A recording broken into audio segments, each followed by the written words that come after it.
Hello and welcome. My name is Alex, and this is your tutorial on how to use the Workflow app and IFTTT to track expenses. So to kick things off, we're going to start with a quick demo, show you how it works. And then we're going to go into making it, so setting up a spreadsheet in Google Drive, setting up a folder in Dropbox for all the receipts, setting up an applet in IFTTT, and then finally setting up a script in the iOS Workflow app. At the end, you should have a fully functional app that you can run anywhere from your phone. Okay, so a very high level view of this is any purchases I make are stored on the spreadsheet. Makes it easier for me. So I start out a application through Workflow. I'm going to show you how to make this, and what it does is it gets these columns of information. So it gets a description of what I purchased, an amount that I spent, when I made the purchase, where I made the purchase, and then it also stores any documents that I'm taking a picture of, like a receipt or of the item. It doesn't really matter, it can be anything. And on the right hand side you can see how it's running through the process, stopping and asking me for different inputs along the way. Eventually I'll end up with all the information stored neatly in the next available row of that spreadsheet. Now at the end you see that link. One of the things it does too is it works with Dropbox to store this information. So it stores it neatly in a folder, organized for you inside of the spreadsheet by a short link. So here we go. Let's get started. Setting up the spreadsheet in Google Drive. So when you're setting it up, you have to keep one thing in mind. IFTTT works with the folder hierarchy. So if you have one dedicated already, it makes it easier. So you see I have a folder set up for me to put stuff in. Open it up, create a new document, create a new empty spreadsheet. Alright, so give this document a name. Here I'm choosing transactions and going ahead and starting to label all of the columns or the first row. Description, amount, date, location, and receipt link. This will be the short link sent to me from Dropbox. Resizing, changing over to currency. Yeah. After you get this to your liking, the next thing we're going to do is we're going to jump over to Dropbox and set up our folder for all of our receipts and our shortcodes. Setting up receipts folder in Dropbox. So here, this is where we're going to store all of the pictures we take of all the receipts, from our Workflow app. It's really simple. Create a folder, label it receipts. It can be anywhere in your main folder. So no big whoop here. Let's jump into the next step. Setting up applet in IFTTT. Start a new applet, choose this, type in Workflow. Now keep everything the same, click on it, leave it all there, log to Google Sheets, and click Create Trigger. Click on that. Now we need to choose Google Drive. This will allow us to add a row to a spreadsheet, the one that we already have. Click on it, open it up. Now here's where you need to change some stuff. Where it says spreadsheet name, just highlight this, there you go, and put in the name of the spreadsheet, transactions, or whatever you put. Down at the bottom where it says drive folder path, remember we had it in a specific one. It's defaulted to IFTTT, so just delete what it has and you're good. If you ever wanted to have more complex structure, this is where you could set it up. But for our sake, create action. Now one thing I don't like is this notification. I'm already doing it. Hit finish and we're done. The last step is setting up your script in the Workflow app. Now here we're going to go step by step, setting up every single function. And at the end of this, you're going to be completed. So let's get started. So we create a new workflow and we choose action on the bottom left. It's going to bring up a new menu of all these different functions we can use. Click action. Up at the top, search bar. First thing we need to do is we need to get the current location. Okay, so I type in current and scroll down and I see it, get current location. Drag it over, drop it, good to go. Now, I need to get a variable to store that location. So I'll type in variable or var, set variable, and I need to give it a name. Click on it and type in the name location. Cool, done. Let's go back to action. Now the next thing I need to do is I need to ask for an input. I'm going to get the description of this purchase. So up at the top, I'll type in ASK, ask for input, drop it, and where it says question, type in description. Just give me a hint of what I want. Description, input type is text, we're good to go.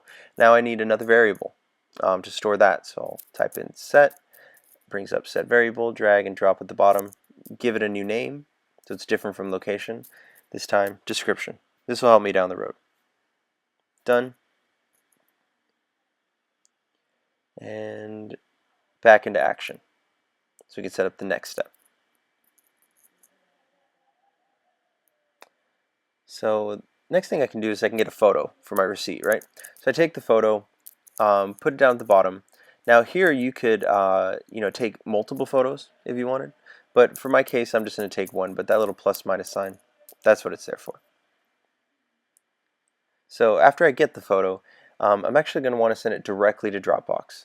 So I'll type in Dropbox or DROP, and I see right there it's save to Dropbox. Drag it in, drop it at the bottom, and I don't want it to ask where to save. I know where it's going to save it. I have a receipts folder set up for it. So I change that off, and destinations path, just type in receipts, the exact name of the folder you had.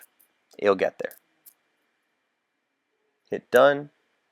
And now that I have it there, I want to get a link so I can put it in my spreadsheet. So type in DROP for Dropbox, and there we go. Get Dropbox link. I love the short URL. Makes it so easy to store in a spreadsheet, so turn it on. And finally, to get that link into a variable that we can then get to the spreadsheet, set variable. So set, drop it at the bottom. Let's give it a new name so it's different from the other ones. And I'm going to type in photo. That'll work. Hit done, and we're ready for the next step. So we'll put in the amount, what it costs. So type in ask for input, just like description. And for the question, I'm going to put amount, so it'll alert me to type in the number. At the bottom where it says input type, go ahead and change that over from text to a number. That way it gives you the 1 through 9 instead of the whole keyboard. Then we need to get a variable. So go over to action and type set, grab set variable, drop it at the bottom, and for the name, let's use price for the amount it cost. Done. Awesome. Alright, so now it's time to introduce IFTTT. It's just the same, so when you go into action, up at the top in the search bar, just go and type it in, IFTTT. You see it, drag it at the bottom. Now where it says trigger name, you see how it has it lightly gray? This was the default that we set up in IFTTT, so it's whatever you put in there. If you left a default, then type in what I'm typing. But if you labeled it something else, type in that. And hit done. Something I learned here was that when you're using this trigger IFTTT applet function, the last thing, like on top of it, you see right there it's variable price, is the first thing inserted in the spreadsheet from like the first row under description, if you remember from the Google Sheet. So what I like to do is add one of these features here under action called nothing right before it. What this will do is it will prevent something from just kind of being sent there automatically. We can choose exactly what we want. So to choose that, after nothing, we're going to say get. I want to get one specific variable to be my my first cell, which would be under description. So I'm going to choose the variable description. That way the first one gets filled out right. Now the rest of them down the line are going to be really easy. You see how the plus and minus sign where it says extra ingredients? If you tap one, that's going to be the next cell over. So from my Google Sheet, I had price as the second one. So I'll hit another plus sign, I'll get ingredient 2, and in that would be my third column. In my third column, which one did I have? I had date. So date.